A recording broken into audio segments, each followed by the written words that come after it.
L'Afrique bouge, notre Afrique bouge, au gré des grands changements. Sur le plan politique, dans plusieurs pays à la tête desquels ont régné des pouvoirs longs, on assiste à des mouvements tels un effet de mode. Les pouvoirs se rajeunissent comme par un effet d'entraînement. On n'a pas besoin d'autres dessins. Quand le visage de Diomaye Faye au Sénégal est l'exemple le plus reluisant de cette Afrique consciente et qui change. Si l'on se refuse les cas de force, en l'occurrence du Burkina Faso, du Mali, du Niger et même peut-être du Gabon, condamnés par la communauté internationale. Même dans l'Église, certains prélats africains reconnaissent désormais que le vent du changement est une nouvelle actualité. En Côte d'Ivoire, par exemple, le cardinal Koutoua en avait, lors de sa démission, dit une homélie ultime intitulée « Il faut savoir partir ». L'Église catholique camerounaise veut-elle glisser vers ce chemin qui consiste à pousser hors ceux qui s'accrochent et refusent de partir? Tout paraît évident si l'on s'en tient à leur dernière sortie qui dresse comme une sorte de portrait robot du futur président du Cameroun qui devra être jeune, entre autres. Question, le peuple camerounais est-il prêt à ce basculement souhaité par les prélats? C'est-à-dire prêt à une transition politique dans notre pays, tant la routine crée les habitudes. Le sujet a retenu l'attention, on y mettra un accent tout particulier à son analyse ce soir, mais pas que lui. Une affaire de milliards, aussi l'affaire Sundance Resources versus État du Cameroun crée une véritable vague sur laquelle, évidemment, nous allons surfer ce soir pour faire une sorte de bond dans le passé, revisiter cette année, notamment l'année 1984, mieux, le 6 avril 1984, jour du putsch manqué. Quelles furent les raisons de ces bruits de bottes, de ces tirs de canon d'il y a 40 ans? Justement, 4 décennies après, peut-on dire que le Cameroun a suffisamment pris les leçons de ce jour tragique? Cette question nous arrête, interpellant évidemment à une transition, le temps d'une respiration. Madame, Messieurs, bienvenue à Accent 237.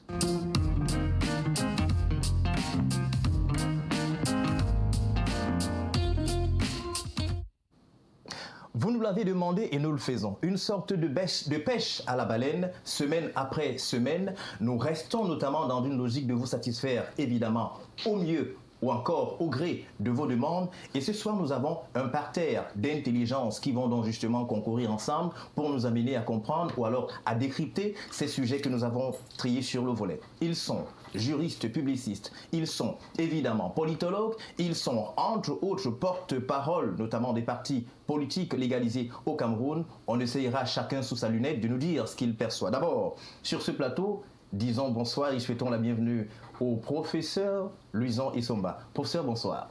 Monsieur Raoul, bonsoir. Je salue avec tout le respect requis vos nombreux et milliers de téléspectateurs, certainement qui sont scotchés à regarder cette très belle émission.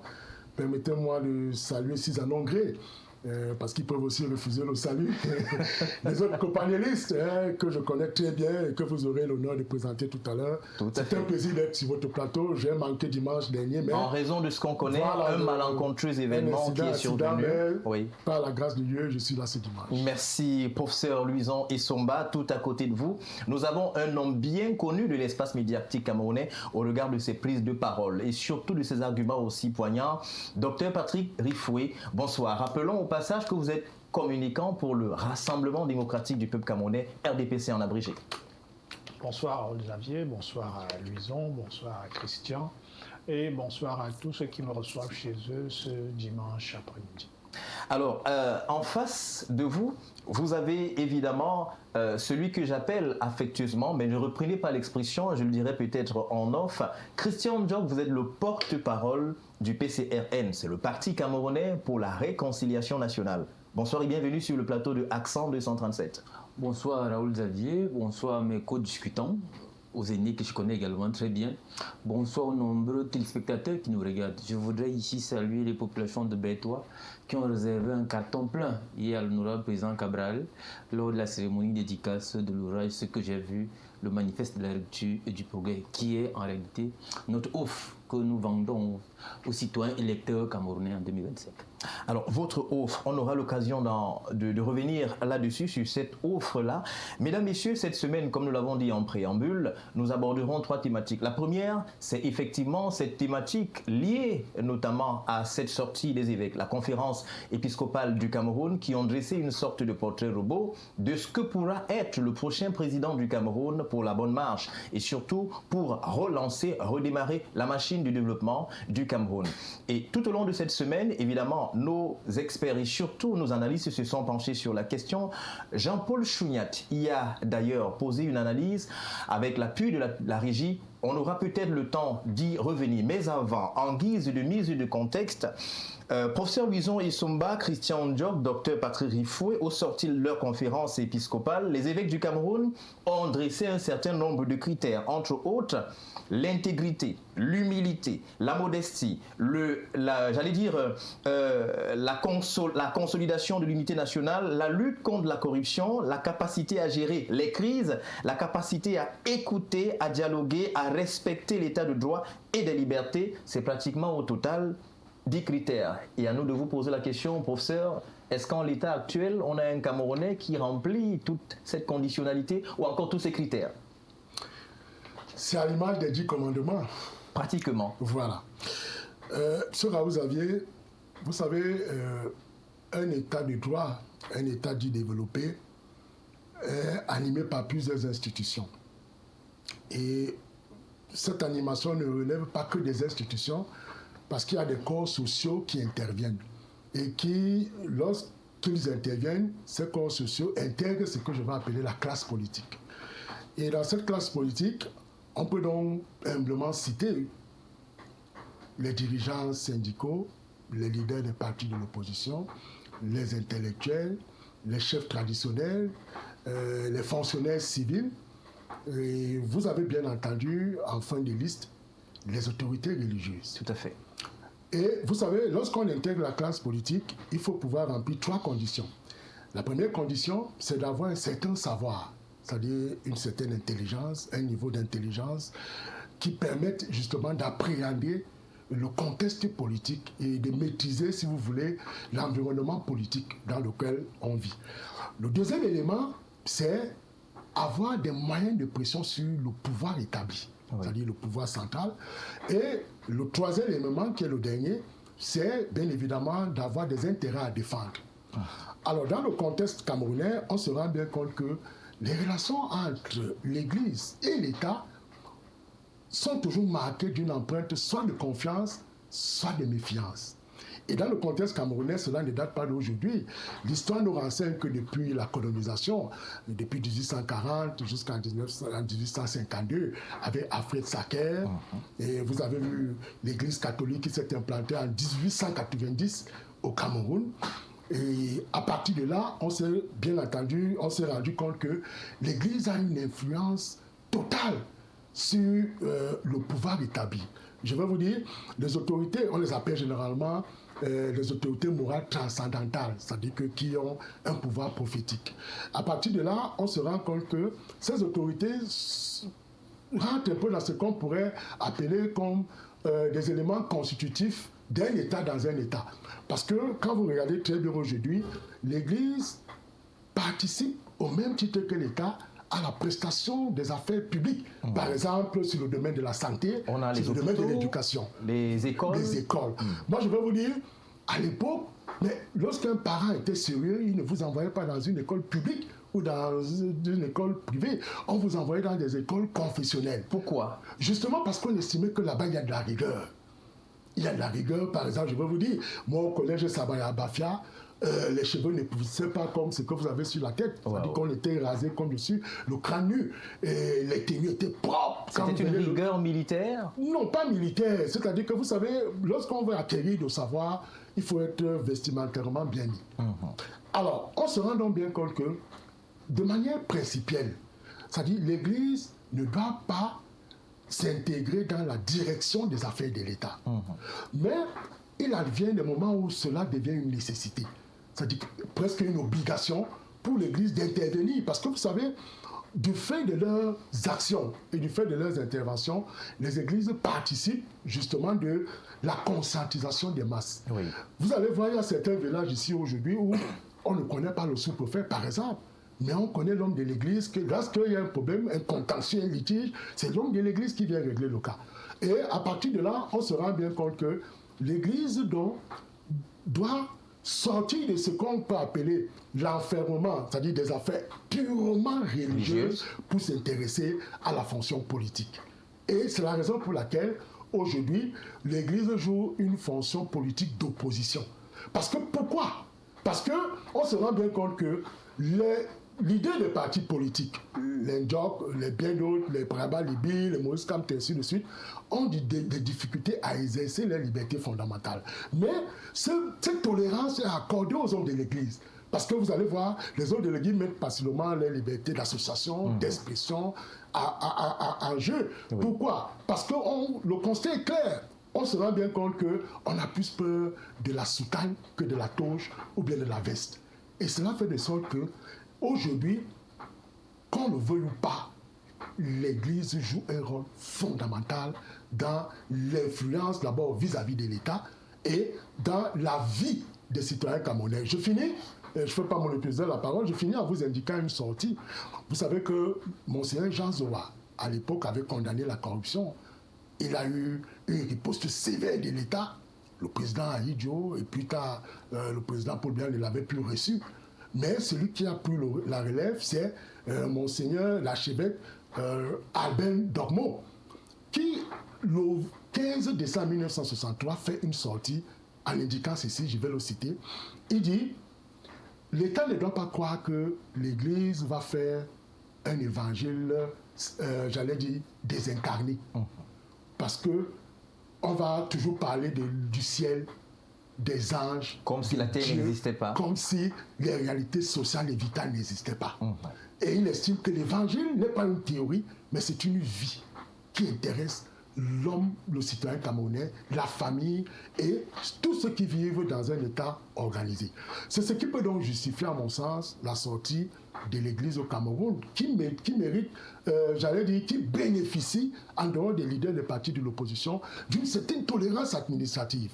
Et vous avez vu combien de marches aujourd'hui l'Église, vous avez suivi l'abbé Bakala l'autre jour, Bakaba l'autre jour, voilà, qui indiquait combien de fois l'Église a bénéficié des marches au Cameroun que ne bénéficient pas les partis de l'opposition. Merci. Merci, professeur Louison Isomba. On reviendra à vous, mais quand même, vous avez dressé une grille, un triptyque, notamment le contexte, entre autres les intérêts. Peut-être que vous reviendrez là-dessus tout à l'heure. Alors, docteur Patrick Rifoué, vous avez écouté le professeur Louison Isomba qui nous a fait comme une sorte de scan, ou alors il a passé pratiquement notre contexte, surtout cette sortie au scanner, mais la question demeure, surtout au sein des partis politiques, on pose la question: est-ce que l'Église est dans son rôle? Est-ce que les églises ou encore les prélats ne doivent pas s'occuper des affaires de la foi? Ils parlent déjà politique. Alors pour vous qui êtes un politologue et un communicant du Rassemblement démocratique du peuple camerounais, alors comment avez-vous perçu cette sortie des évêques, des prélats? Était-elle opportune? Écoutez, l'Église catholique africaine a une longue tradition d'immixtion dans les affaires politiques. Et le Cameroun ne fait pas exception à la règle. Je voudrais rappeler que récemment, lors de la dernière élection en RDC, la Senko avait pris fait et cause pour Martin Fayulu. Vous-même, vous avez rappelé les propos de l'archevêque d'Abidjan qui incitait certains à quitter le pouvoir. Il y a une longue tradition qui consiste pour les églises africaines ou pour les princes de ces églises-là, parce que les évêques, lorsque les évêques s'expriment, ce sont les princes de ces églises-là, à mettre les pieds dans le champ politique. Certains ont même carrément franchi le pas en mettant les deux pieds, et on a eu dans les années 60, je crois, Fulbert Youlou, qui était un abbé, qui a été président. En Haïti, on a eu Jean-Bertrand Aristide aussi, et ce n'était pas avec bonheur qu'ils se sont mêlés des affaires temporelles. Pourquoi je dis que ce n'était pas avec bonheur? Parce qu'il faut bien voir que cette tendance est une spécificité, c'est-à-dire que c'est une rémanence qu'on observe plus partout. quand vous voyez l'Église catholique en Occident, elle ne se mêle pas de politique. Elle ne s'exprime pas sur les questions politiques. Donc, c'est un peu étrange qu'on ait ce pas de côté de l'Église catholique africaine avec cette propension à se mêler de politique. Et c'est d'autant plus étrange que la laïcité consacre effectivement le fait que les affaires temporelles sont du domaine du politique et doivent être gérées par l'État et le gouvernement, et que les affaires spirituelles sont du domaine de l'Église et de ceux qui font profession effectivement d'amener les gens dans l'au-delà par divers moyens. Je voudrais rappeler que avant, par exemple, en France, la loi de 1911 sur la laïcité, il y avait un long compagnonnage qui était un compagnonnage incestueux entre l'Église et l'État. C'est d'ailleurs pour ça qu'on dit en France que la France est la fille aînée de l'Église, parce que les souverains à ce moment-là devaient carrément être adoubés par le Saint-Siège. Mais ce temps-là est révolu, et à partir du moment où ils ne sont plus adoubés, à partir du moment où ce sont les individus qui choisissent le souverain, l'Église n'a pas à s'en mêler. Et ça, ce n'est pas nouveau, parce que si vous lisez la Bible, dans Samuel, vous voyez bien qu'au départ, quand Israël sort d'Égypte, il n'y a pas de roi en Israël. Israël a des juges. Et ce sont les Israélites qui, au contact d'autres populations, disent « Nous, on veut un roi ». Et Dieu leur dit « Ce n'était pas ma volonté. Mais comme vous avez demandé qu'il en soit ainsi, je vais oindre un individu qui va vous gouverner ». Et ça ne s'est pas très bien passé, parce que l'Esprit de Dieu a fini par quitter Samuel et par quitter Saül. Alors justement, vous parlez de l'Esprit de Dieu, on sait que c'est dans le texte de Saül, enfin c'est l'histoire de 1 Samuel qui parle notamment de cette histoire de Saül, et il vous souvient justement que, pour faire le lien avec ce qu'on vit, le prophète Samuel avait justement dit à Saül de partir du pouvoir. Il s'était entêté et sa toge, sa tunique s'était déchirée, et Dieu lui disait, ou encore le prophète lui disait, ton pouvoir vient de s'effriter. Est-ce que si on ramène ça au Cameroun, cela est possible? Mais ce n'est pas le seul cas, c'est-à-dire l'autorité vient de Dieu. Et lorsque le Seigneur veut parler à un individu à qui il a confié l'autorité, pour lui dire peut-être le temps de ta gouvernance est achevé, il n'a pas besoin de le faire en public. Il missionne un de ses envoyés qui va transmettre le message à cet individu-là. Vous voyez bien que ce n'est pas le modèle qu'on observe ici. Parce que si ces hommes avaient effectivement été des hommes et envoyés par Dieu, ils se seraient arrangés à aller rencontrer le président de la République en lui disant « Celui qui t'a mis à la place que tu occupes nous a mandaté pour te dire ceci parce qu'il considère... » Est-ce qu'il n'y a pas un autre problème d'accessibilité? Est-ce que c'est possible d'avoir accès au président de la République et de lui passer ce message? Est-ce que ce contour, notamment avec la lettre de la conférence épiscopale, ce n'est peut-être pas parce qu'il y a des barrières? La lettre ne s'adresse pas au président de la République. Tout à fait. La lettre s'adresse au peuple camerounais. Oui. S'il voulait s'adresser au président de la République, ils connaissent les canaux, ce d'autant qu'il ne faut pas oublier que le Vatican, c'est quand même un État.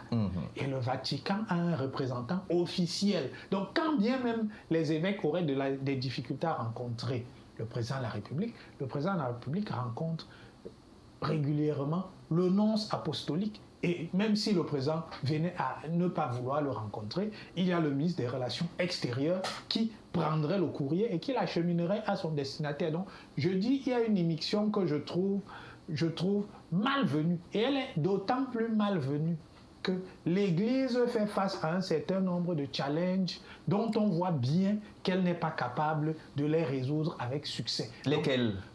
Je vais y arriver. Elle n'est pas capable d'affronter ces challenges avec succès. Vous savez, l'Église catholique, parce que quand je parle de l'Église, il faut se limiter à l'Église catholique. L'Église catholique au Cameroun est quand même soupçonnée d'avoir participé à la fin malheureuse de deux grandes figures historiques de ce pays. Parce que certains l'ignorent peut-être, mais vous savez très bien que c'est parce que Albert Ndogmo, qui était évêque à l'époque, évêque du diocèse de Nkonsamba, du diocèse de Nkonsamba, est allé déposer Ernest Ouandjé chez un catéchumène qu'il a été arrêté. Vous savez très bien que beaucoup soupçonnent Monseigneur Thomas Mongo, qui avait joué les intermédiaires, d'avoir indiqué la cache de Oumniobé que les gens ne parvenaient pas à trouver. Donc ça, c'est la première chose. Et cette église ne s'est jamais excusée pour ces deux fautes qui, de mon point de vue, sont très graves. Ça, c'est la première chose. Deuxième chose, vous savez, la Bible et les versets, je peux en trouver en profusion, nous disent la part de Dieu, c'est la veuve et l'orphelin. Est-ce que l'Église catholique au Cameroun s'occupe de la veuve et de l'orphelin? Vous savez, à combien d'orphelins peuvent payer la pension à Liberman? Parce qu'il n'y en a aucun qui fréquente là-bas gratuitement. Combien d'orphelins peuvent payer la pension à Saint-Jérôme? Et ce sont des établissements qui ont été construits sur les derniers du culte, c'est-à-dire l'argent que la veuve et l'orphelin ont donné. Mais quand vous êtes veuve ou quand vous êtes orphelin, vous ne pouvez pas accéder à ces établissements qui ont été conçus par l'Église catholique. Je rappelle en passant que les terrains sur lesquels ces églises sont construites, ces établissements, ces centres de santé sont construits par l'Église catholique, ont été donnés gratuitement. Et comble de l'hypocrisie, les terrains qu'ils reçoivent gratuitement, il arrive qu'ils les revendent ou qu'ils les sous-louent. Vous savez, l'État lui-même au Cameroun, quand il récupère les terrains des populations, quand il ne les utilise pas, il les restitue. Mais l'Église catholique titre ces terrains et vous-même qui avez donné les terrains, le jour où vous perdez un défunt, on vous dit qu'il faut payer pour enterrer cet individu sur le terrain de vos ancêtres que vous avez donné gratuitement. La Bible dit que vous avez donné gratuitement. Vous avez reçu gratuitement, il faut donner gratuitement. Dernière chose et plus grave, l'Église est une autorité morale. L'autorité morale, ça signifie quelque chose. Ça signifie une façon de vivre. Moi, j'ai regardé un peu ces derniers temps et il n'y a aucun diocèse au Cameroun qui ne soit touché par des affaires de pédophilie. C'est-à-dire que vous avez des prêtres, vous avez des abbés qui sont régulièrement accusés d'avoir eu un comportement répréhensible vis-à-vis de nos enfants que nous confions à cette institution-là. Mais l'Église devrait s'occuper de ça. Je rappelle que beaucoup d'églises sont en train d'ouvrir ces dossiers et à montrer patte blanche. Les évêques camerounais considèrent que ce n'est pas intéressant. Il faut s'intéresser à la politique. Moi, je dis, balayons devant notre porte. Parce que la Bible nous dit que si vous choisissez d'ôter la paille qui est dans l'œil de Christian Diop, alors que vous avez une poutre dans votre œil, vous êtes un hypocrite. Merci. Il y a une hypocrisie dans cette lettre qui a été produite par l'Église. Merci. Vous comprenez que je n'y souscrive pas. Merci docteur Patrick Rifoué. Christian Diop, on vous a vu sourire pratiquement lorsque le docteur Patrick Rifoué avait la parole. C'était pratiquement l'Église qui est passée, ou alors qui est placée sur le banc des accusés. Il paraît que l'Église ne montre pas patte blanche et sur la base de cela, peut-être que l'Église serait un peu décotée pour pouvoir juger l'état du Cameroun. Êtes-vous de cet avis? Non, nullement. Vous n'attendez pas de moi que je puisse corroborer, n'est-ce pas, au propos du docteur Patrick Rifoué. Première des choses, pour montrer, n'est-ce pas, la collusion qui existe entre l'Église et l'État, vous verrez bel et bien qu'au Cameroun, il me semble que le président de la République prête serment sur un instrument. C'est lequel? La Bible. C'est la Bible. Première des choses.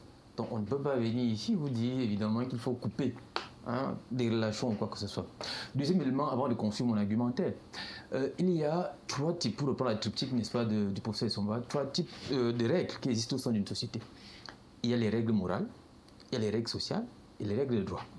Et la règle morale, elle est incarnée par les autorités morales, dont fondamentalement l'Église et l'Église catholique qu'on convoque ici. Troisième élément que je veux convoquer ici, c'est les écoles. L'État a échoué. Allez-y quasiment dans tous les arrondissements, vous allez voir une école catholique qui est construite au Cameroun. Vous allez voir un hôpital qui est construit quelque part. Il me semble, chez vous, dans le Mongo, on peut bel et bien dénombrer. Tout à fait. Et qu'est-ce que l'Église catholique fait? Il pallie à la défaillance de l'État. Pourquoi à ce moment-là, on ne dit pas à l'Église ou au clergé de ne pas se mêler aux affaires de l'État? Voilà une mission régalienne dévolue à l'État qu'un acteur, un autre acteur qui n'exerce pas le pouvoir, qui vient, n'est-ce pas, gérer. Et il me semble que si on revient sur les résultats, des examens au Cameroun, les 10 premiers établissements, depuis au moins 20 ans au Cameroun, c'est l'Église catholique. C'est Vogt, Jean Tabi et les Oliberman, comme c'était tout à l'heure. Est-ce que vous voyez, ça veut donc dire que ces autorités-là qui sont censées incarner la foi, sinon, je voulais chuter par le quatrième exemple. Vous savez bien que dans un environnement où on a tout perdu, le seul endroit où les gens vont se réfugier, c'est l'église. C'est à partir de là où je veux construire mon argumentaire. Je voudrais citer cet exemple pour qu'on comprenne quel est le rôle fondamental que joue l'église au sein de la société et l'église catholique précisément, il me semble. Si on veut me convoquer un autre élément, vous savez que depuis un moment, pour prendre les éléments de distanciation, vous savez que depuis un moment, il y a un certain nombre de clergés qui sont tués, qui sont morts, ça et là. On accuse bel et bien l'ordre public gouvernant. Si on reprend le cas du dernier évêque de Bafia, oui. Il me semble. Monseigneur Benoît Bala. Il était dans l'eau. Il était dans l'eau, pour reprendre cette expression.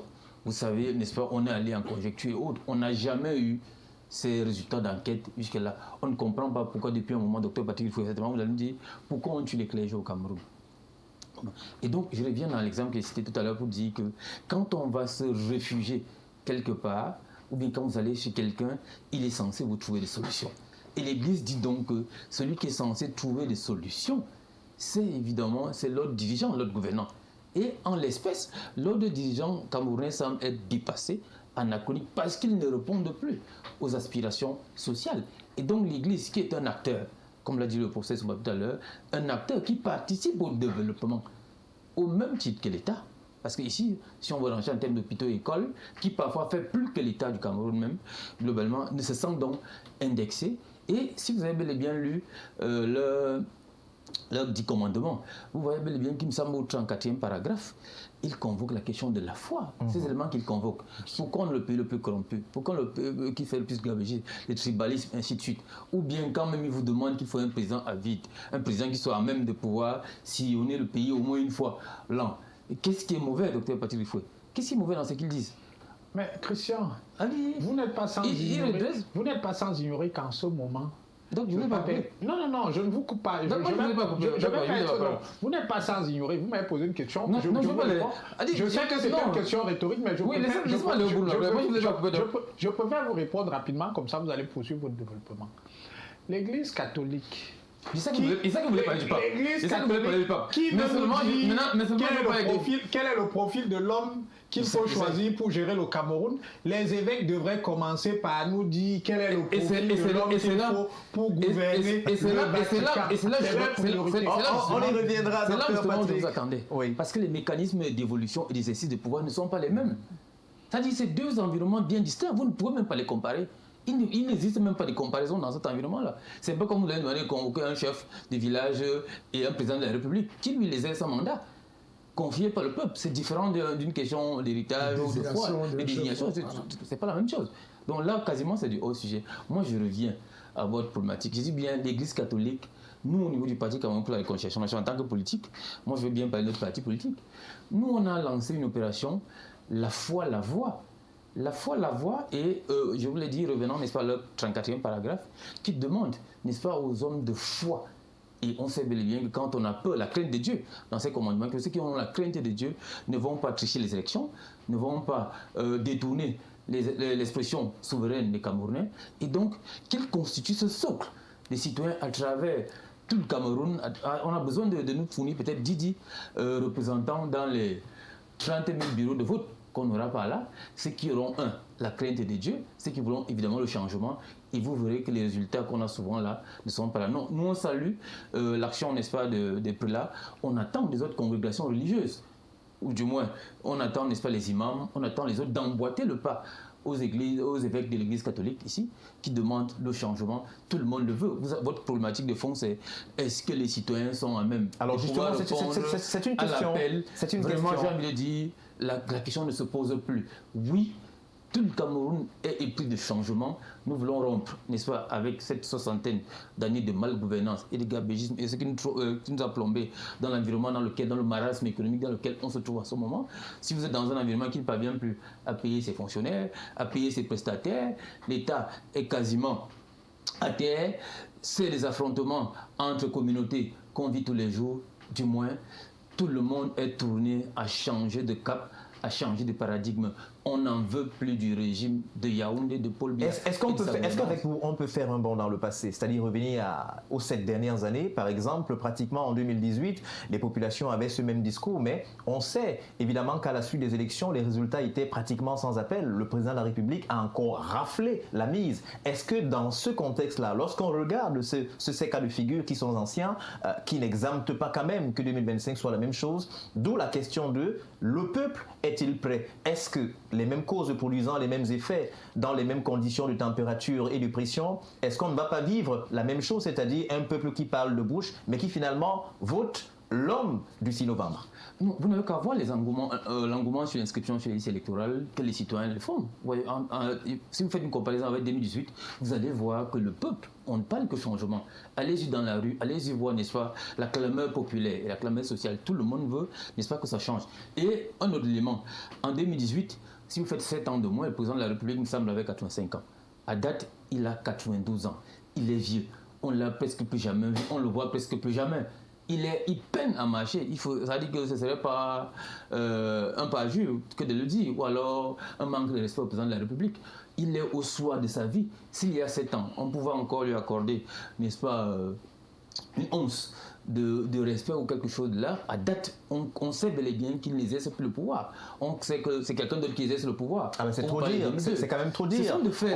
On voit à chaque fois les décrets qui sont signés et qui portent la mention du président de la République ainsi que sa signature. Sur la base de cela, on ne peut pas dire que c'est pas le président. Avez-vous vu un autre décret qui soit signé en dehors du président de la République? Vous avez certainement oublié qu'il y a un autre signataire de ces décrets. Celui à qui on a délégué la signature, qui signe, on a envie de dire 99% des décrets. Alors, parce que le président de la République, je ne suis pas sûr qu'il soit au courant de ce qu'on voit. Ça. Merci. C'est pourquoi je ne me chutais pas là. Oui. Vous avez vu certains ministres, même d'ailleurs, douter de la signature, n'est-ce pas, du président de la République. Vous comprenez bien. Le ministre de la Justice, pour ne pas le citer, le garde des Sceaux, a douté des signatures, donc des différents décrets, vous voulez me dire, et ça laisse donc croire au petit peuple, aux citoyens lambda que je suis, que si le ministre de la Justice, lui, peut déjà douter de la signature du président de la République, on conclut que le président ne gouverne plus, ne gère plus. Alors, ça c'est ce que vous dites, Monsieur Christian Diop. Professeur Louison Essomba, c'est la question d'ailleurs qui a porté la thématique de cette soirée. On regarde le peuple camerounais, on voit qu'il se plaint notamment de la malgouvernance, qui se plaignent entre autres des mauvaises conditions de vie, pas d'électricité, l'eau est absente, les écoles c'est pas toujours ça, ainsi de suite. Mais d'année en année, on se rend compte que ces plaintes s'arrêtent justement au soir ou alors à la veille, notamment des votes, parce qu'au lendemain, les résultats sont parlant, c'est pratiquement des résultats à la soviétique pour le président ou encore pour le Rassemblement démocratique du peuple camerounais. Fort de cela, est-ce qu'on va dire que c'est un peuple qui est prêt? Prêt peut-être moralement, prêt peut-être intellectuellement, prêt entre autres en termes d'engagement, prêt notamment à relever les grands défis tels que l'ont soulevé les évêques? Monsieur Raoul, il faut relever ceci avec emphase. Oui. La politisation des rapports entre l'Église et l'État est une question très complexe. On ne saurait l'aborder, on saurait minorer ou dévaloriser le rôle de l'Église. J'ai indiqué tout à l'heure les 3 éléments qui font de l'Église un corps qui rentre dans la classe politique. Oui. Je vous l'ai dit, un certain savoir, des moyens de pression sur l'État et des intérêts à préserver ou à défendre. Tout à fait, oui. Vous rappelez que le peuple ne dispose pas de ces 3 éléments que je cite. Entre autres, la pression, le moyen de pression. Et vous sentez que l'Église a ces moyens de pression? Bien sûr, parce que... Et quel serait son intérêt dans ce sens-là? Bien sûr, porter les causes sociales. Vous posez la question tout à l'heure, porter les causes sociales. Je vous l'ai indiqué, lorsque quelqu'un souffre, il n'est pas pleurer devant le palais présidentiel. devant le Premier ministre, devant le préfet, le sous-préfet, il pleure devant la porte de l'évêque, de l'abbé, du prélat qui est juste à côté. Donc pour dire quoi? Pour dire qu'en fait, dans la technique de proximité, les citoyens qui souffrent et qui vivent le vécu comprennent qu'il est très difficile d'aller trouver solution auprès des autorités gouvernantes. Les seules vers lesquelles on semble avoir une solution, c'est vers les autorités morales transcendantales. Ce que je voulais vous dire, c'est que aujourd'hui, on se rend compte que, et ça je l'ai évoqué dans mon propos préliminaire tout à l'heure, en indiquant que quand nous voyons les rapports entre l'Église et l'État, j'ai évoqué l'idée de la politisation de ces rapports, vous vous rendez compte que les prélats à la soutane disposent de plus de moyens de pression sur l'État. Je vais vous dire une chose. Lorsque moi je me suis marié en 2017, peut-être le mois est haïssable, mais il n'est pas condamnable, les premiers mots qui sortent de la bouche de l'abbé Fosso, il a dit, avant de célébrer le mariage du docteur Essomba, j'ai prié pour nous, les autorités qui gouvernent le pays. J'ai prié pour le président de la République, pour le Premier ministre, pour le gouverneur, et ainsi de suite. Donc, il a commencé par prier pour les autorités administratives. Mais pourquoi à ce moment-là, on ne dit pas que non, il ne doit pas se mêler? Vous voyez un peu? Donc, l'argumentaire que je développe ce soir, c'est pour montrer à quel point l'Église participe au développement de la société, au point où il est difficile de les écarter. La preuve, monsieur Raoul Xavier, vous regardez aujourd'hui ce qui se passe. Si ce sont les hommes politiques, les Cabral Libi, les Moïse Kamto, qui font des sorties, comme vous avez souvent suivi, vous allez vous rendre compte que l'effet n'est pas autant boomerang que ce qui est fait par les autorités morales transcendantales. Ça veut dire quoi? Ça veut dire que les autorités morales transcendantales ont plutôt pris le relais, c'est-à-dire qu'à leur bénéfice, au détriment des leaders ou politiques. Si on vous suit bien, professeur, est-ce que vous voulez nous expliquer que les leaders politiques, peut-être en raison de l'architecture politique que l'on observe, et notamment des mécanismes de répression ou encore de freinage de leurs différents élans, fort de cela, l'Église s'est rendue compte que les leaders politiques ne peuvent plus réellement exercer ces moyens de pression et que, évidemment, ou alors immanquablement, ils doivent agir. Est-ce qu'on peut lire cela comme ça? Xavier, vous l'indiquez si bien. Pour cela, on se rend bien compte que, et ça je l'ai dit, j'ai eu à le dire, je l'ai souligné dans mon propos d'entame, pour indiquer que aujourd'hui, les autorités religieuses ont plus, je ne veux pas dire d'impact parce que ça a une connotation militaire, mais plus d'effet sur les autorités dirigeantes. Et lorsque vous regardez cette technique de fonctionnement, vous vous rendez compte que si aujourd'hui, vous avez évoqué le rôle du Vatican, et c'est ça, c'est le docteur Patrick Riffet qui l'a évoqué, les relations diplomatiques entre l'État du Cameroun et le Vatican, qui est un État, mais un État pas dans le sens de la souveraineté juridique, mais un État confessionnel, mais qui, du fait de ce que c'est quand même un État qui dispose d'un territoire, d'une population et d'un pouvoir confessionnel, peut entretenir des rapports avec n'importe quel État. Ça veut donc dire quoi? Ça veut donc dire ceci que si le président de la République peut recevoir le nonce apostolique, cela traduit à n'en point douter l'importance qu'on accorde à l'Église catholique. Ne voyons pas seulement cette Église sous l'angle de ce qu'elle est venue dénoncer ou bien poser les commandements pour être le futur président de la République. Parce que quand vous lisez très bien les 10 commandements, moi je les appelle les 10 commandements qui sont restitués, vous vous rendez compte que ce n'est pas un portrait anodin. Oui. C'est-à-dire qu'ils ont scanné la société et se sont rendus compte que voilà ce qu'il faut. Président va être à l'écoute. Il doit marquer le peuple par sa proximité. Alors, si l'on dit, ça veut dire quoi? Ça veut dire qu'en l'état actuel des choses, ce n'est pas ce qui est observable, c'est-à-dire qu'on n'a pas un président qui écoute, qui est présent, qui lutte contre la corruption, qui fait ci, bref, le listing qui intègre les critères qui ont été listés. Monsieur Raoul Xavier, je me rappelle, j'étais en 3e. Lorsque nous étions encore dans la logique des provinces, c'est la seule fois où le chef de l'État a parcouru toutes les 10 provinces à l'époque. Je dis bien à l'époque. Mais devenues des régions. Je suis certain que le président de la République aujourd'hui n'a plus mis les pieds dans certaines régions du pays. C'est déjà un élément important. Comment un président peut-il donc régler les problèmes de la société si la technique de proximité n'est pas mise en valeur? Ça veut dire également que l'écoute, c'est-à-dire, je n'aime pas utiliser l'expression autisme parce que ça me fait un peu mal de le savoir, parce que dans la famille, j'ai un enfant autiste. Mais ce qui se révèle, c'est que un chef, parce que vous savez, c'est Botomor qui disait que le chef est celui qui va sur le terrain, qui porte la hutte dans laquelle on y déverse les problèmes. Oui. Et qu'une fois revenu dans son confort présidentiel, il déverse la hutte pour donc commencer à égrener le chapelet des problèmes. Je suis allé à Bamenda, voilà ce que j'ai eu comme problème. Je suis allé à Douala, je suis allé... Vous avez vu, lorsque le RGP, on en parlera tout à l'heure. Tout à fait. Et vous allez sortir par là, oui. Voilà, vous avez vu, il a voulu repartir. Les élus lui ont dit non. Si vous ne nous écoutez pas, nous allons sortir du parti, donc, ainsi de suite. Cela traduit le fait de ce qu'il y a certainement une carence de dialogue qu'il faut rapidement régler. Donc, pour tous ces éléments, il faut aussi que le chef ait la foi. Et c'est une bonne chose que le président de la République soit un chrétien.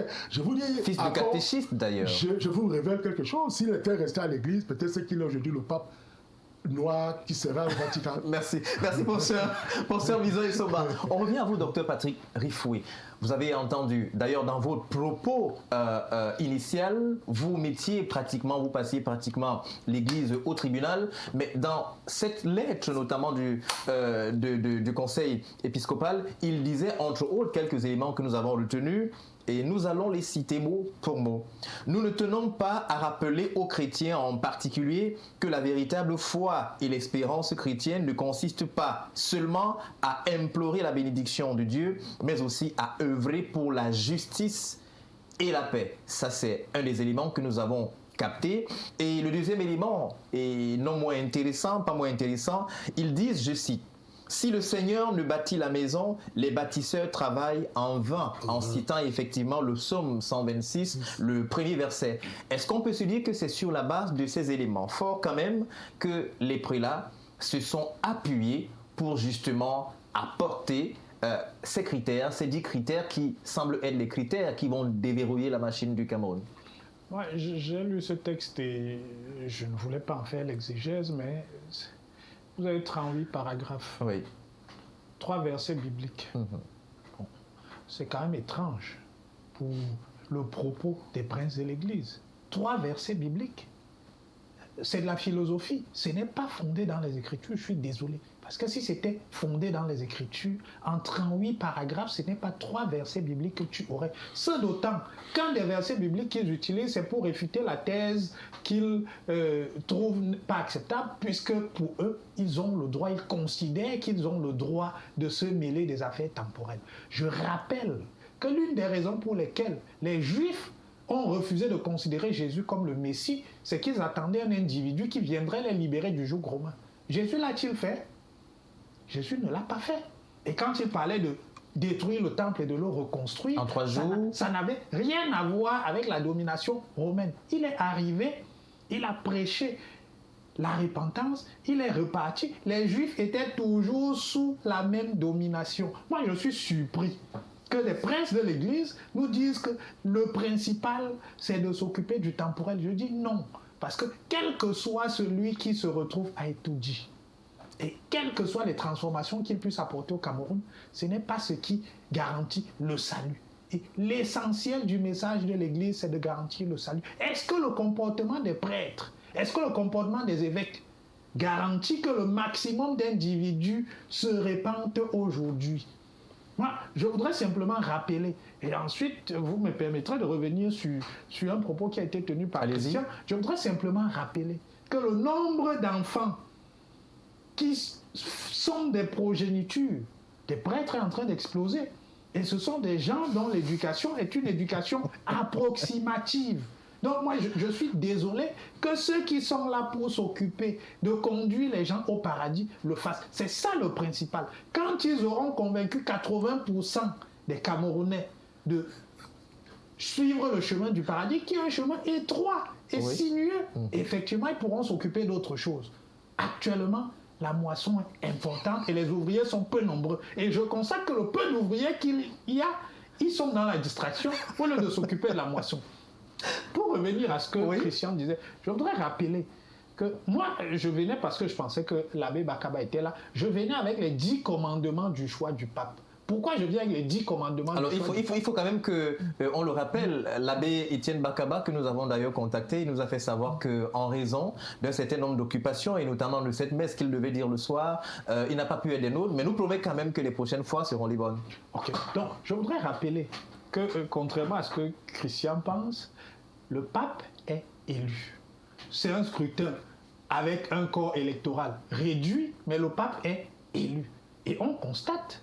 Donc c'est la durée du mandat dont vous convoquez tout à l'heure. Ça n'a rien à voir. Ça n'a rien à voir. Non, justement, c'est ça le débat se pose. Est-ce que le chef de cette institution, de cet État est élu? S'il est élu, ça signifie... S'il est élu, ça signifie... Maintenant, quelle est la durée du mandat? Quelle est la durée du mandat? Quels sont les mécanismes? Ça signifie premièrement, je vais en arriver à ça, ça signifie premièrement qu'on peut définir les critères pour le choisir. Et je pense que ce serait une urgence parce que l'Église catholique est en train de dériver dangereusement. Je rappelle que le pape actuel en 2023 permet désormais aux prêtres de bénir les unions entre homosexuels. Et les prêtres, les évêques de l'Église africaine ne réagissent pas à ça. Ce qui est important pour eux, c'est qui va entrer et tout dit. Moi, je dis non, ce n'est pas important. Parce que Dieu a détruit la terre 2 fois. Et une des fois, c'était à cause de l'homosexualité. Avec l'histoire de Sodome et Gomorrhe. Et donc, vous avez un pape qui dit les prêtres ont désormais le droit de bénir les couples homosexuels. Les évêques africains ont réagi. Les évêques africains ont réagi. Les évêques africains et Camerounais ont réagi. Si vous avez leur texte, faites-le-moi parvenir parce que moi, je n'ai pas vu leur réaction. Mais on sait quand même qu'il y a eu des réactions. Oui, l'Église africaine, mais je dis, les évêques camerounais n'ont pas formellement pris position là-dessus. Ils ont pris position en 2023 au Conseil 2023. Envolé. Ça a changé quoi? Ils ne bénissent pas, ils ne suivent pas le pape. Non, c'était pour vous rassurer qu'ils l'ont fait. En fait, vous avez voulu dire. Je vous rappelle qu'à l'Église catholique, le pape est habité du dogme de l'infaillibilité. Il ne saurait donc se tromper, même s'il dit des choses qui sont contraires aux Écritures. Alors merci docteur. Merci docteur Patrick Riffaut, parce qu'on va justement sortir de cette thématique. Ce sera justement l'occasion peut-être de revenir pour une prochaine fois, mais le temps qui avait été consacré pour cette thématique est vraiment arrivé à sa fin. Mais vous répondez à cette question. Est-ce que notre peuple camerounais, si on parlait de changement, est prêt maintenant à ce changement? Non, mais... Est-ce qu'on peut imaginer un Cameroun à la tête duquel il n'y aurait plus le président de la République, son Excellence Paul Biya par exemple? Non, mais écoutez... Est-ce que vous l'imaginez au sein du RDPC? Le président de la République n'est pas immortel, c'est un individu. Donc, effectivement, il y aura un Cameroun après le président de la République. Mais pour le moment, il est en fonction, il faut le laisser conduire son mandat à son terme, et s'il a envie de se représenter, ce que nous, on lui suggère au RDPC, c'est au peuple camerounais d'en décider et pas aux évêques qui ont fort à faire avec le troupeau qui leur a été confié par Jésus-Christ et qui doit être conduit au paradis. Je constate qu'ils ont choisi de faire tout autre chose que ce que Jésus-Christ leur a demandé de faire. Merci. Merci. Merci. Une seconde. Juste une seconde. On y va, professeur. Une seconde. Monsieur Raoult, vous savez, l'Église, ou du moins les autorités religieuses, ont ce que j'appelle une vision prophétique. Et quand vous avez l'Église qui se situe en contre-rame du pouvoir, il faut faire très attention, il faut les prendre au sérieux. C'est un signe de la nature? C'est un signe très fort. Moi, je vais vous dire, l'archevêque de l'Afrique du Sud, Desmond Tutu. Vous avez vu tout ce qu'il a fait. Comme là, on n'a pas de temps pour entrer dans le genre. On aura l'occasion. Ouais. On va reparler. Alors, Christian Diop, on sort de la thématique avec vous. Oui, justement, le professeur a déjà pris une partie de ce que je voulais dire, pour dire que vous savez bel et bien que l'Église catholique au Cameroun, pour la plupart, a généralement adoubé le système en place. Et docteur, vous ne pouvez pas nier. Je suis désolé, c'est absolument quasiment, pas vrai. Ça a toujours été un quasiment accompagnateur de leurs dirigeants actuels. Alors, fort de cela, on peut se dire que l'Église récolte ce qu'elle a sémé elle-même. C'est un truisme que de le dire, c'est un fait. Et à date, il faut dire, comme l'a dit tout à l'heure, le président de la République est un des leurs. C'est un fils de catéchiste, a été moulé par l'Église catholique, que vous avez voulu minorer ici tout à l'heure. Il est passé par là, a fréquenté l'Église catholique. Il a eu ce qu'il a eu grâce à l'Église catholique. Et à date, si vous avez une association qui est en train de lâcher un de leurs membres, ça veut tout dire. Et donc, si l'Église est en train de lâcher aujourd'hui le président de la République, c'est parce qu'ils sont exaspérés. C'est parce qu'ils en ont marre. Merci. Évidemment. Merci. On va arrêter. On va arrêter pour ce. Non, on va arrêter. Non, on va arrêter. On va arrêter. On va arrêter pour cette thématique. On va arrêter sur cette thématique. Peut-être que les téléspectateurs, on vous laisse très certainement sur votre soif. Vous comprenez que le sujet, il est intéressant et peut-être délicat. Et en raison de la dextérité de nos analystes et panélistes ce soir, ils l'ont abordé avec beaucoup de tact. Ce n'est pas la seule thématique que nous serons appelés à aborder ce soir. Nous parlerons également de cette affaire de Sundance Resources contre l'État du Cameroun, mais ce sera derrière cette transition.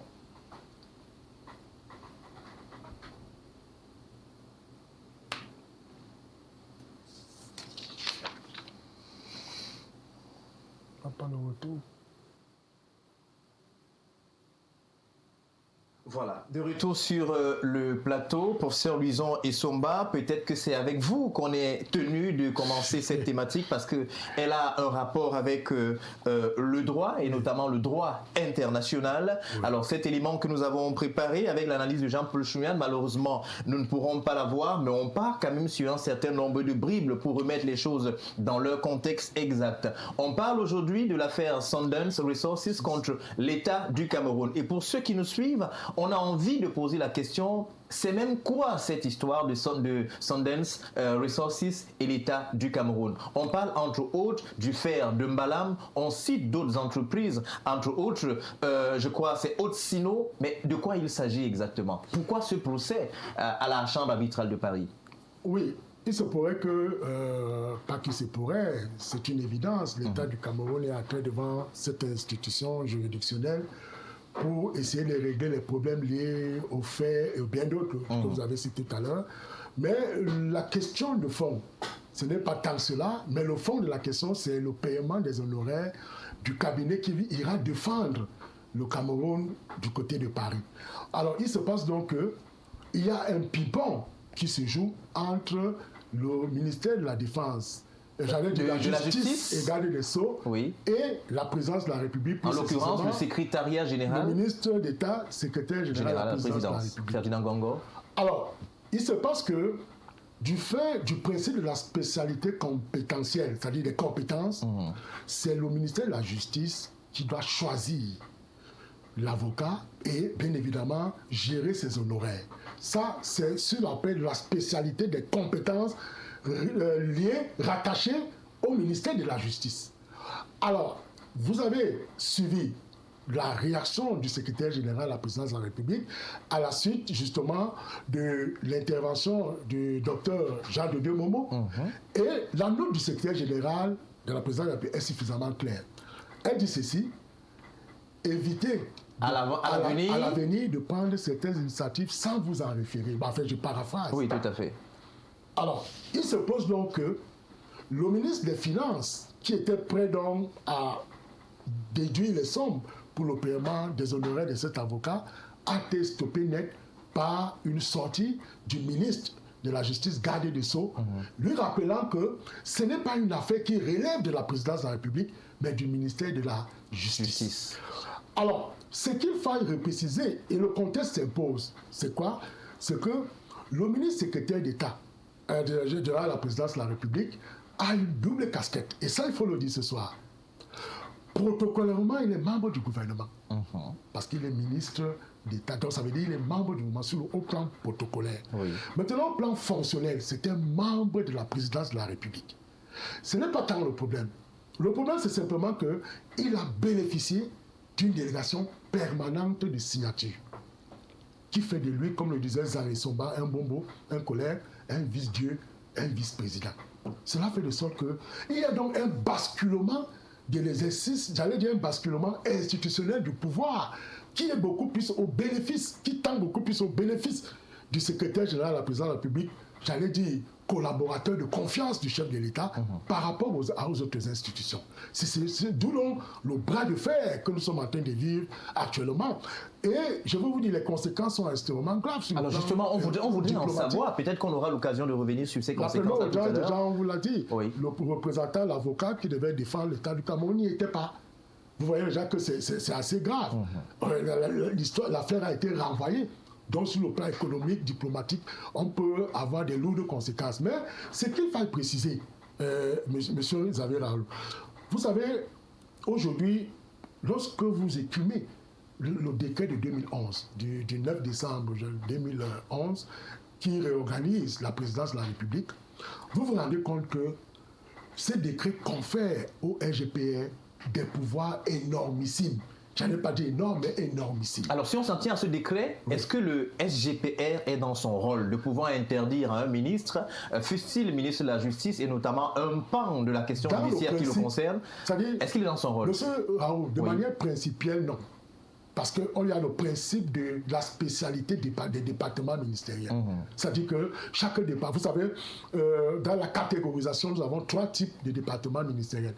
Les départements à vocation économique, les départements à vocation technique et les départements à vocation de souveraineté. Oui.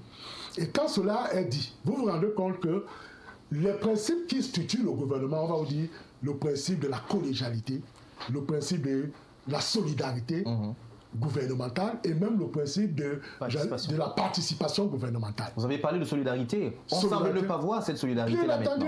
Bien entendu. Et je le dis à l'endroit des téléspectateurs qui nous écoutent, le problème n'est à quel niveau? N'est justement sur le point de ce que le RGPR, le ministre secrétaire général de la présidence de la République, aujourd'hui, on en a fait sur la base de la délégation permanente de signature un demi-dieu. Et à partir de là, il a donc un pouvoir d'évocation des matières qui ne relèvent pas de sa compétence, du fait justement du décret de 2011. Parce que quand vous réalisez ces décrets, je vais par exemple vous surprendre. Ce décret précise que le RGPR contribue avec le président de la République à la conception générale de la politique de la nation. Donc, je vais vous donner un élément. Il joue le rôle de conseil juridique de la présidence. Donc, je demande aux Camerounais de revoir ces décrets de 2011. Ils vont se rendre compte que c'est donc à partir de là que nous pouvons donc vivre cette cacophonie gouvernementale et cette, j'allais dire, pas cette cacophonie au-delà de cela, mais ce bras de fer que l'on observe, et surtout qu'à un moment donné, vous vous rappelez, il y a eu cette délégation, on est parti des expressions sur hautes instructions du président de la République, c'est devenu une expression à outrance. Mais aujourd'hui, on a évolué sur ordre, donc d'ordre du président. Vous voyez que haute instruction, par rapport à d'ordre du président, il y a quelque chose qui, dans d'ordre, il y a l'impérium, la nécessité, l'autorité. C'est donc pour dire quoi? Un monsieur comme Laurent Esso, qui était un magistrat de renom, qui a été secrétaire général de la présidence de la République, on ne peut pas apprendre à un vieux singe à singer à faire les grimaces. Donc moi je pense que c'est une affaire qui mérite aujourd'hui beaucoup d'attention parce que cela nous démontre à quel point le pouvoir peut chavirer d'une institution à l'autre du fait d'une délégation permanente de signature qui sur le plan du droit est une forfaiture juridique. Parce qu'on ne peut pas parler d'une délégation permanente de signature. Non. C'est-à-dire que la délégation peut être une délégation de signature et une délégation de pouvoir. Alors, dans cette délégation permanente de signature, on ne voit pas la permanence de la signature, mais on voit plutôt la permanence de la transmission du pouvoir. Ça, c'est le technicien qui vous parle. Merci. Et ça fait de sorte que ça devient donc compliqué sur le plan juridique de pouvoir créer justement une démarcation entre cette délégation permanente de signature et par exemple une délégation habilitative comme celle qui est faite au Premier ministre, chef du gouvernement. Merci, professeur Louison Essomba. Le droit en français facile, pourrait-on le dire, lorsque vous l'expliquez. Alors, les nullards du droit, on semble comprendre un petit quelque chose comme nous. Alors, on revient à vous, Christian N'Djok. On a vu justement cette affaire de Sanders Resources et l'État du Cameroun. Il y a une bagatelle, notamment de 94 milliards dont on parle. Il y a les honoraires de près de 2 milliards, exactement 1 milliard 350 millions de francs CFA qui doivent revenir au cabinet, je crois, Jeannette, Jantet, pardon, si je prononce exactement bien. Alors, mais on a vu également une sorte de jeu de ping-pong. Le ministre Jean de Dieumomo, ministre délégué de la Justice, qui en ressort pratiquement, passez-moi l'expression, la queue entre les jambes. Comment expliquer cela? Alors que le ministère de la Justice semble défendre un certain nombre de choses, entre autres, notamment la souveraineté de l'État. La défense du Cameroun doit en principe, si on s'en tient à cette sortie du ministre délégué à la Justice, la défense du Cameroun doit s'organiser de l'intérieur et non de l'extérieur pour une question de souveraineté. Quel est l'intérêt qu'on a justement à se faire défendre de l'extérieur? Alors, du point de vue, de votre point de vue, comment est-ce que vous analysez cela? Comment est-ce que vous percevez cela? Est-ce qu'il y a un problème dans notre machine gouvernementale? Première chose, je voudrais plaindre, n'est-ce pas, mon camarade de classe, le ministre Jean de Dieumomo, le docteur Jean de Dieumomo, le pauvre. J'ai envie de dire le pauvre, qu'est-ce qu'il allait chercher dans ce sac à crabe? Deuxième de choses, je voudrais, à la suite du professeur Ambroise Lujan et Somba, vous dire évidemment que dans la cacophonie que vous convoquez tout à l'heure, dans l'émission, dans le décret qu'il convoquait tout à l'heure, il est clairement dit que le secrétaire général de la présidence de la République joue le rôle de conseil juridique de la présidence de la République. Et donc, à ce niveau déjà, on a dévoyé une partie de l'autorité, du pouvoir, n'est-ce pas, d'un ministère régalien, comme le ministère de la Justice, et ça pose un problème. Ça relève, bien entendu, des incongruités que nous connaissons de la part de ces régimes. En fait, ce n'est pas nouveau. Maintenant, pour revenir à la question que vous avez posée, je voulais dire avant ça, vous allez voir qu'il y a plusieurs autres affaires qui sont, n'est-ce pas, en justice. Et on est avec, il veut dire la Chambre de commerce de Paris, dans d'autres instruments, mais on est toujours surpris que l'État du Cameroun refuse, n'est-ce pas, de prendre ses avocats. Est-ce qu'il doute de ses avocats locaux? Ça pose un problème. Il me semble que les seules fois où les avocats locaux ont souvent intervenu dans les affaires du Cameroun, ils les ont gagnés. La preuve avec l'affaire Bakassi, où le professeur Maurice Kamto est intervenu avec une autre bagatelle de juristes qui sont entrés dans ce dossier. Là-bas même, c'était une commission mixte, rassurez-vous, oui, avec des juristes internationaux, les Alain Pelé et autres, vraiment, je parle sous le contrôle du professeur Ambroise Lujan et Somba, c'est le summum, voyez-vous, donc qui ont vraiment travaillé sur la question. Moi, je voulais parler de l'affaire du port autonome de Douala. On a vu, c'est les maîtres Kaka et les autres qui ont conduit, n'est-ce pas, les différentes procédures. Et où? Sur la place parisienne, où ils ont gagné ces différents procès. Le cas McGill et les autres, où l'État du Cameroun a perdu autant de milliards, Sanders et tout ce que vous avez cité, les autres affaires, il y a plusieurs, Glencore, les autres que vous avez cités comme ça, on est toujours surpris, on se demande pourquoi le Cameroun doute de son... Or, eux-mêmes, ils sont dans la logique de consommer camerounais, ce qui vous appelle, comment j'oublie l'expression en termes économiques, le patriotisme économique. Mais on est quand même surpris, qui donne autant de milliards, autant de milliards aux cabinets étrangers. Docteur, il faut nous dire certainement pourquoi. Est-ce qu'on doute de l'intelligence des nôtres, ou du moins, moi, ils ne doutent pas de l'intelligence des nôtres parce que les nôtres sont essentiellement intelligents, c'est qu'ils ont du mépris pour le savoir-faire local. Et c'est ça un problème. Donc, pour un État qui veut se développer, pour un État qui veut aller à la conquête, parce que là on est, pour reprendre Samuel Huntington, on est dans le choc des civilisations. S'ils ne comprennent pas la portée, l'enjeu de souveraineté, de souverainisme dont on convoque le cas, n'est-ce pas, des États ouest-africains, on est toujours surpris que ce soit ça. Évidemment parce que l'ordre politique gouvernant de Yaoundé est perverti, sinon est soumis à l'ordre politique étranger de la France. Pour montrer un exemple, je vais prendre un petit bout de phrase pour comprendre. Vous avez vu le président de la République, du haut, n'est-ce pas, du savoir, on dit souvent encore, c'est le sage, le vieux sage, dont on lui reconnaît, aller sur la place parisienne, dit je suis venu rendre compte au président Macron, n'est-ce pas, des résolutions du grand dialogue national. Une fois que vous prenez cette image, vous comprenez pourquoi, dans leur logique, ils ne peuvent pas donner, n'est-ce pas, des marchés aux locaux, sinon des marchés les plus chers. Allons-y même sur notre aspect. Du point de vue économique même, tous les grands marchés ou tous les marchés, n'est-ce pas, qui génèrent un peu plus d'argent, ils ne les donnent pas aux locaux. Est-ce que vous comprenez? C'est qu'ils veulent tuer les nôtres, ils se gobergent entre eux, ils volent. Et généralement même ce sont des prénoms, parce que ce sont leurs amis, ça et là, à qui ils donnent ces marchés pour avoir des rétributions. Est-ce qu'on a des éléments de preuve pour ce type de déclaration? C'est le politique qui parle. En fait, j'ai fait, n'est-ce pas, l'analyse d'un système. C'est comme ça que ça fonctionne. Dans un environnement où tout est grippé, dans un environnement où on a été l'un des pays les plus corrompus de la planète, champion du monde de la corruption pendant un certain nombre d'années, et tous les instruments, même étatiques, qui vous disent que tous les corps, les corps fondamentaux de l'État du Cameroun, notamment la justice, les impôts, la défense sont les plus corrompus du Cameroun. Donc vous n'attendez pas en réalité qu'on puisse dire le contraire de ça. En fait, ça dit eux-mêmes le disent. Ce sont leurs rapports. Si on lit seulement, prenez même seulement les rapports de la Chambre des comptes pour comprendre un certain nombre de choses qui sont vraiment souvent dites. Et donc, moi, je ne suis pas surpris qu'ils font le choix, n'est-ce pas, d'autres, j'ai même envie de dire d'une autre expertise, mais qui n'est pas toujours la meilleure. Donc on est toujours dans dans cet abaissement, on est toujours dans la poche du colon, où c'est ce qui vient d'ailleurs qui est meilleur. Or, avec tous les juristes qu'on a, tous les cabinets qui sont, tous les gars qui sont assez compétents, qui gagnent des procès même à partir d'ici. On voit le président de la FECAFO, le président Samuel Eto'o gagner ses procès. Par exemple, avec des avocats camerounais, contre, n'est-ce pas, des avocats suisses. Pourquoi donc, quand il s'agit de l'État du Cameroun, eux, ils refusent de prendre les avocats locaux? Ça pose un problème, un choix qui en réalité est construit depuis. Et donc, les Camerounais doivent donc comprendre que le régime de Yaoundé les déteste. Ils ne veulent pas d'eux.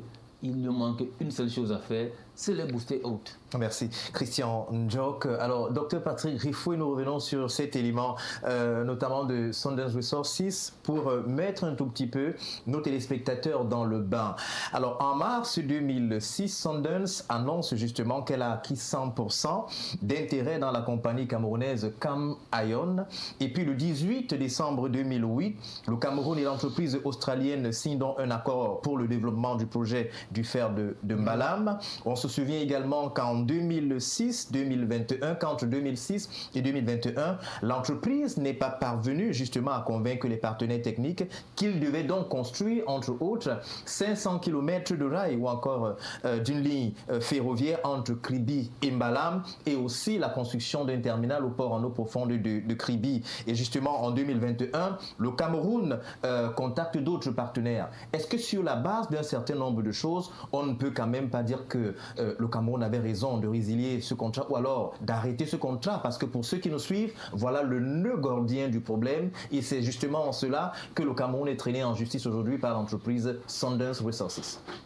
Écoutez, je pense que ceux qui nous écoutent doivent comprendre que le Cameroun a pris l'option de développer la mine solide.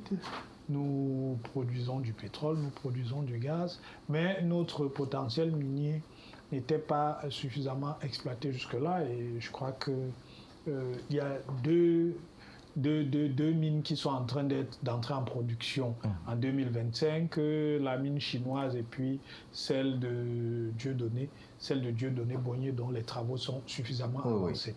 Et vous avez bien fait de rappeler le fait qu'on a une concession qui date, c'est-à-dire que le Cameroun a fait confiance à une junior australienne qui a levé de l'argent sur les marchés financiers, mais qui n'a jamais pu poser la moindre pioche sur ce gisement qui se trouve à la frontière entre le Cameroun et le Congo, parce que c'est un gisement qui doit être exploité de manière partenariale entre les deux États. Donc je crois près de 15 ans plus tard, le Cameroun a pris l'option de retirer la concession qui avait été faite à cette junior-là et de la concéder à des investisseurs qui étaient capables de mobiliser les fonds, parce que effectivement ce sont des investissements colossaux. Il faut construire plus de 500 km de rails, il faut construire un terminal et puis il faut exploiter la mine. Donc on est sur près de 5 000 milliards de francs CFA qu'il faut mobiliser, et l'option qui existait, c'était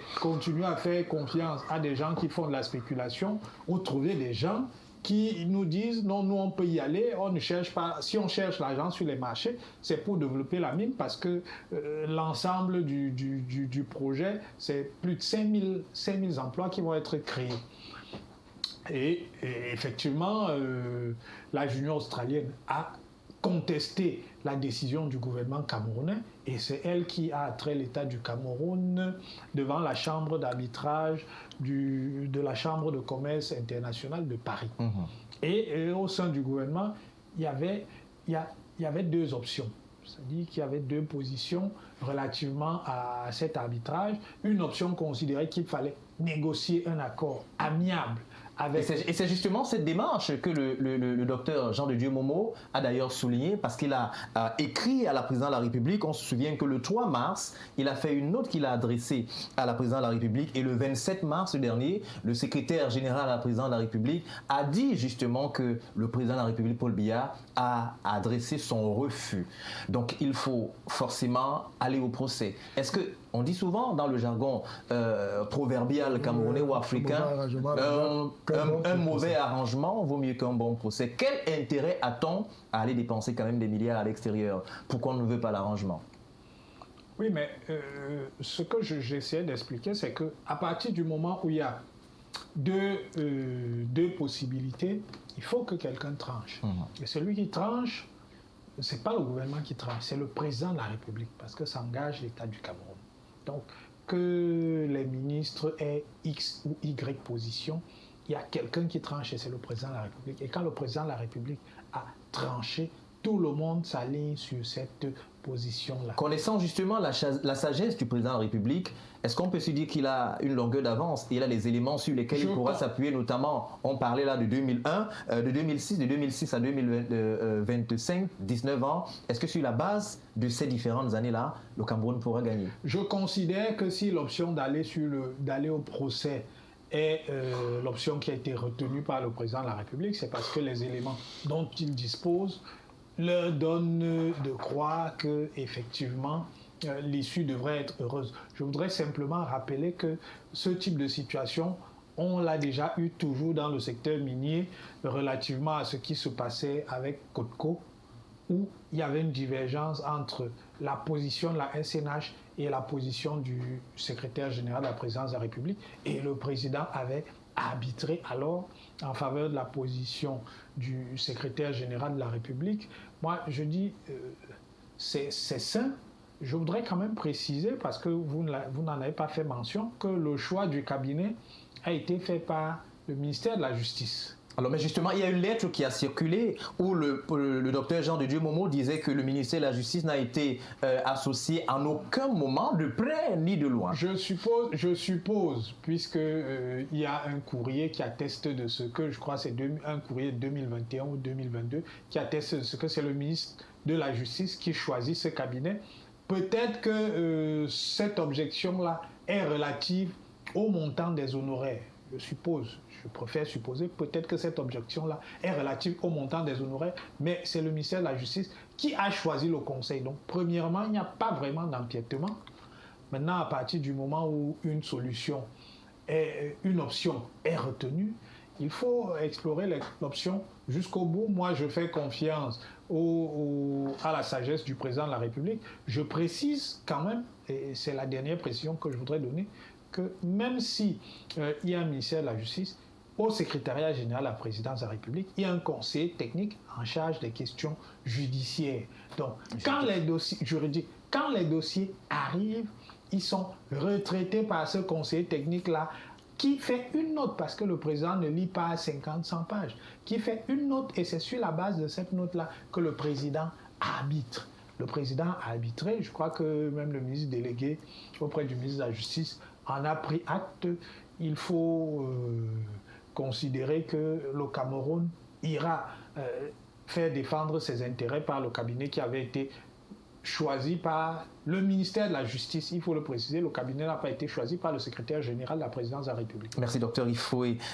Patrick, nous allons rapidement prendre une petite transition pour aborder la troisième thématique qui nous parle justement de cette journée du 6 avril. Il vous souvient justement que le 6 avril exactement 1984, le pouvoir a failli basculer au Cameroun, ce qui avait d'ailleurs fait les VAR et avait créé une onde de frayeur partout à Yaoundé, même d'ailleurs au Cameroun. Cependant, au lendemain de ce putsch manqué, le président de la République, son Excellence Paul Biya, s'était adressé à la nation, appelant les uns aux autres et les autres au calme. On peut revenir sur cet élément que nous propose la régie.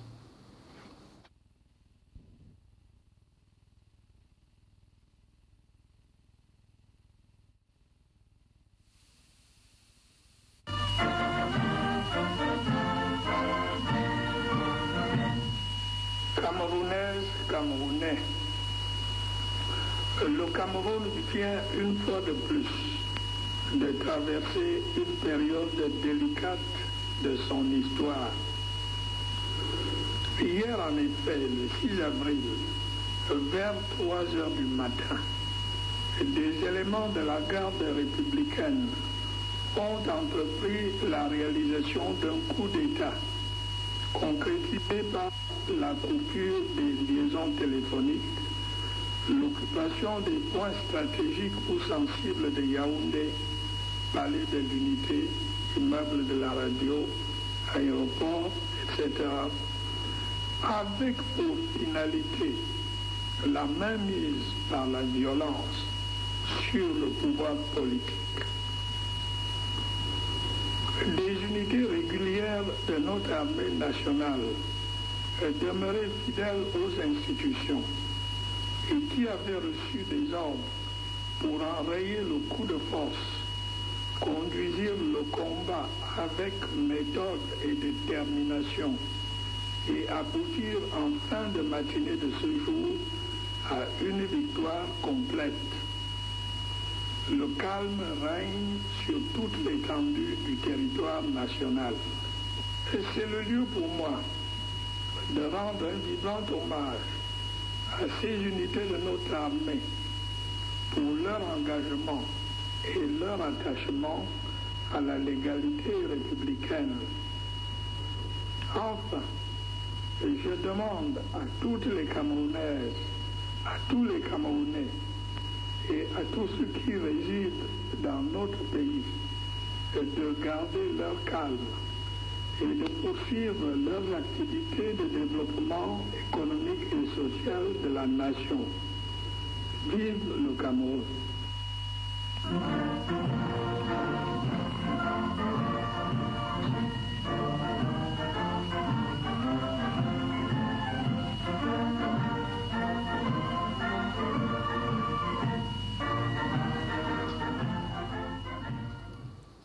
De retour sur le plateau, 6 avril, cela fait pratiquement un peu plus de 40 ans. Alors, c'est un jour triste pour le Cameroun et évidemment les Camerounais, mais la question reste, Dr Patrick Rifoué, est-ce qu'on va dire qu'aujourd'hui, lorsqu'on regarde l'architecture militaire camerounaise, le Cameroun est purifié des vieux démons du putsch?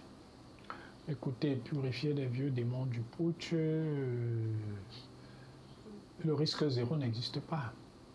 Donc, vous ne pouvez pas dire que... parce que vous y avez échappé, vous avez conjuré ce sort.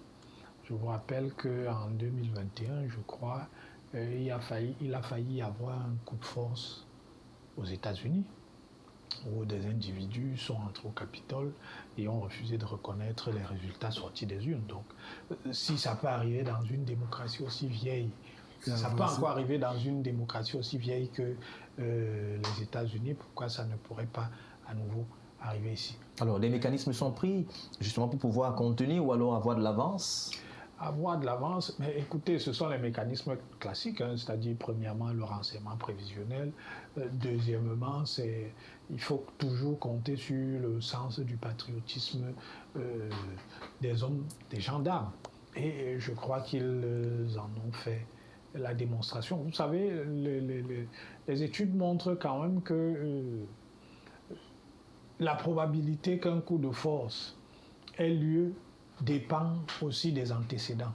Nous n'avons pas cette tradition. Quand vous regardez les pays dans lesquels les coups de force militaires ont lieu, ce sont des pays dans lesquels cette tradition existe et donc il y a simplement des répliques à un moment ou à un autre où les gendarmes considèrent que quand il y a des blocages institutionnels, ils sont en droit d'intervenir. Je crois que les gendarmes camerounais se sont toujours tenus loin du jeu politique et s'en mêlent très peu et restent loyaux aux institutions parce que la tendance à prendre le pouvoir tient justement à cette faible loyauté que les gendarmes peuvent avoir dans un certain nombre de pays aux institutions. Mais tant qu'ils restent loyaux, ce risque est marginal, même si il existe tout de même. Alors, on avait attribué notamment ce coup de force à l'ex-présidence qui d'ailleurs avait été démenti. On se souvient de son propos sur une chaîne de télévision internationale. Il disait « Si c'était mes hommes, ils auraient réussi le coup d'État ». Et justement, on sait qu'à la suite de cela, le président Amadou Ahidjo avait été condamné par contumace. Oui, écoutez, vous savez, personne, comme dit l'adage, la défaite est orpheline. Pourquoi aurait-il revendiqué un coup qui n'a pas réussi? Soyons fous. Si ce coup avait réussi, je suis à peu près certain qu'il aurait tenu un tout autre discours. C'est ce qu'il dit en filigrane. Si ce sont ces hommes, ils vont réussir. Mais comme ça n'a pas marché, ça signifie que ce ne sont pas mes hommes. Donc, c'est une phrase qui peut être interprétée de différentes façons. Moi, je pense que ce sont des heures...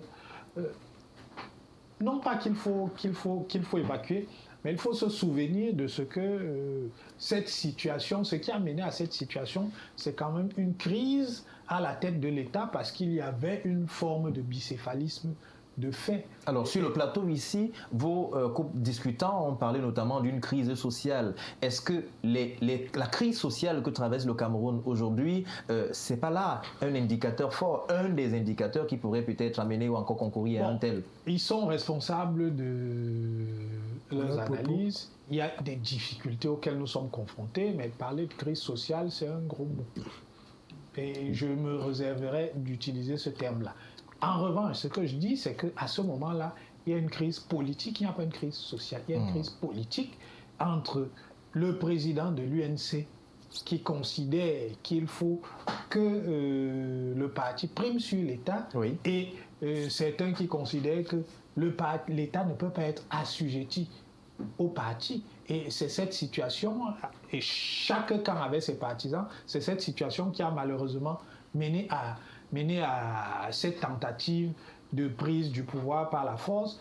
Je crois que le fonctionnement des institutions aujourd'hui ne permet plus, c'est d'ailleurs pour ça, on nous reproche souvent d'être un parti de gouvernement. Nous, on dit on est un parti proche du pouvoir, mais pourquoi? Parce que le président Paul Biya est sorti de ce moment-là avec une très importante méfiance vis-à-vis des appareils politiques, de sorte que même quand on a transformé l'UNC en RDPC sous son impulsion en mars 1985, il a toujours tenu à l'écart le parti de la gestion du gouvernement. C'est à ça qu'on s'en tient aujourd'hui, mais c'est justement parce que c'est à cause de ce mélange de gens incestueux-là qu'il y a eu cette tentative dont il a heureusement réchappé. Merci, Dr Patrick Rifoué. Alors, Christian Diok, on a justement en mémoire, lorsqu'on parcourt les livres et surtout les écrits au sujet de ce coup manqué du 6 avril 1984, est-ce qu'on va dire aujourd'hui que nous sommes loin de cela?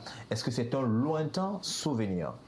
Il parlait justement de la méfiance du président de la République. Est-ce que ça peut expliquer aujourd'hui qu'il ne se déplace pas beaucoup, lui quand même qui faisait des bains de foule lorsqu'il venait d'arriver au pouvoir? Oui, il faisait les bains de foule parce qu'il avait 49 ans. Aujourd'hui, il en a 92. Vous et moi, nous sommes nés après 84, donc nous n'avons forcément pas vécu, nous avons lu les livres d'histoire. Je voudrais dire au docteur Patrick Rifoué qu'il disait qu'il n'y a pas de tradition de coup d'État au Cameroun, qu'il y a eu au moins une tentative de 2 coups d'État, et donc il y a déjà une tradition. Il me semble que ça commence quelque part, première chose. Est-ce que c'est possible? Oui. Tous les voyants sont au vert. C'est possible qu'une telle chose arrive au Cameroun. Ce n'est pas ce que nous appelons. Voyez-vous, nous en appelons, n'est-ce pas, une dévolution démocratique du pouvoir, mais je dis bien, tous les voyants sont au vert pour qu'on revive ce genre de choses. Parce que le cancer social, quel RDPC qui nous opprime. L'expression est forte. Et d'ailleurs, il y a un militant sur le plateau. On aimerait peut-être que... C'est une image. On utilise... Docteur Patrick Rifoué est spécialiste de la communication. Il comprend de quoi je parle. En fait. C'est que je ne vais pas citer la litanie de ce que nous vivons ici. C'est pas que je prends la partie d'expression. Le cancer social. C'est pourquoi nous on se lève et on s'oppose vivement à ce que nous continuons de vivre dans les conditions dans lesquelles nous sommes. Nous, je voudrais dire le respect que nous, au niveau du PCRN, nous avons des forces de défense et l'armée. Parce que, d'ailleurs, nous saluons ces différents vaillants soldats qui défendent nos intérêts aux différentes frontières, le cas contre Boko Haram au septentrion, au nord-ouest, au sud-ouest et à l'est.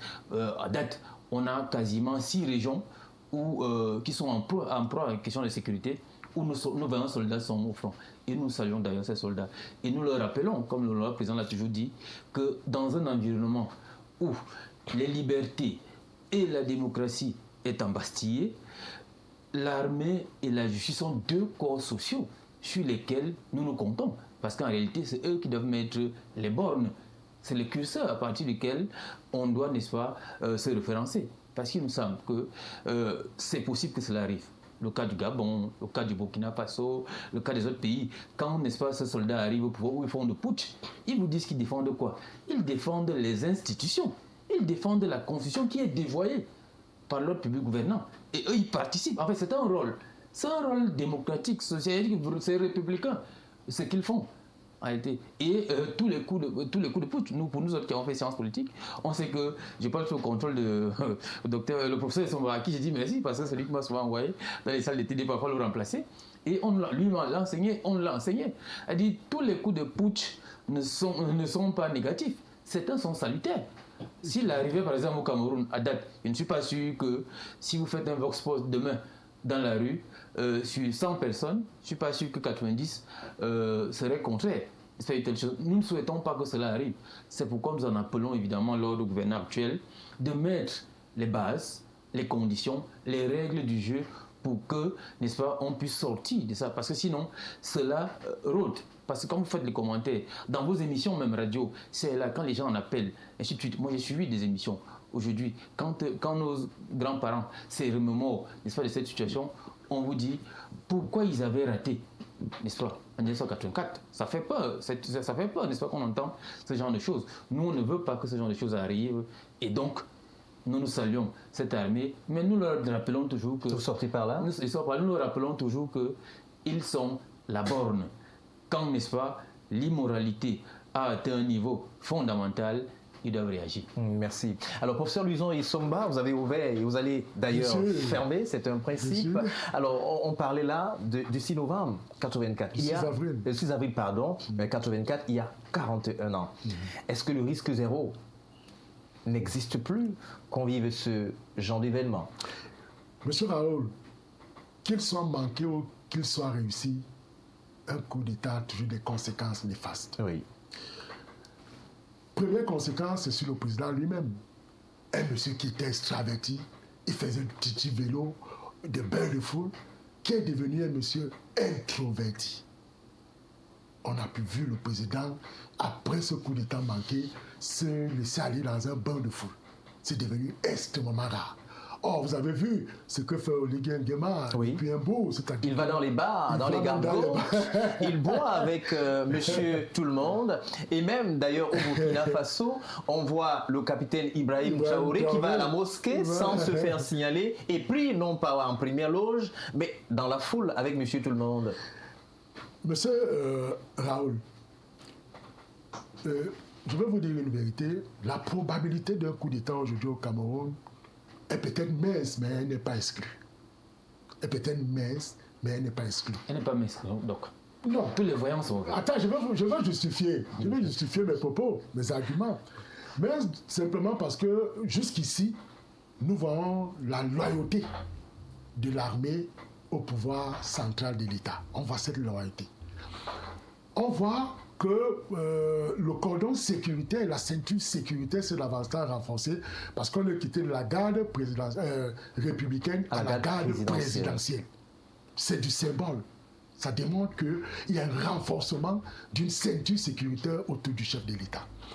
Au-delà de cette lecture, vous allez vous rendre compte que aujourd'hui, la composition sociologique dans les services publics ne favorise pas l'effectuation d'un coup d'État. Parce que pratiquement, il y a ce mixage. Donc, certains peuvent le contester. Évidemment, vous avez raison. Quand vous avez Beko Abondo, vous avez Mlengi Nouma et tous les autres qui entourent le président, les autres le contestent. Alors, évidemment, c'est une question sociologique. Et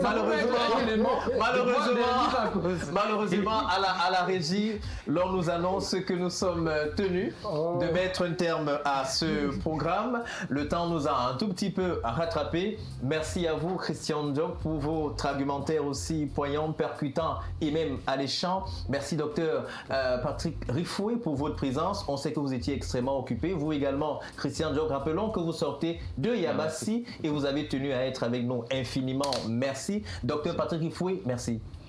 C'est l'heure du PC qui vous dit merci. Merci également à vous, professeur Louison et Somba. 1000 fois merci pour votre présence. On imagine que les prochaines fois seront les bonnes, que vous serez toujours sur notre plateau. Bien sûr, merci. Il suffit de faire l'invitation. Et à vous autres, merci qui nous avez suivis. Ce fut un plaisir. Et comme nous l'avons dit par le passé, nous le dirons toujours, chaque semaine est une nouvelle semaine. Et puis, nos antennes seront toujours là pour capter les sujets toujours aussi croustillants les uns et les autres. Et nous ferons la part belle à nos panélistes, à nos analystes qui analyseront les éléments et surtout les sujets ligne après ligne pour vous sortir le meilleur. Merci de faire confiance à Balafon Télévision. Mesdames, Messieurs, on se retrouve dimanche pour un autre numéro de Accent 237.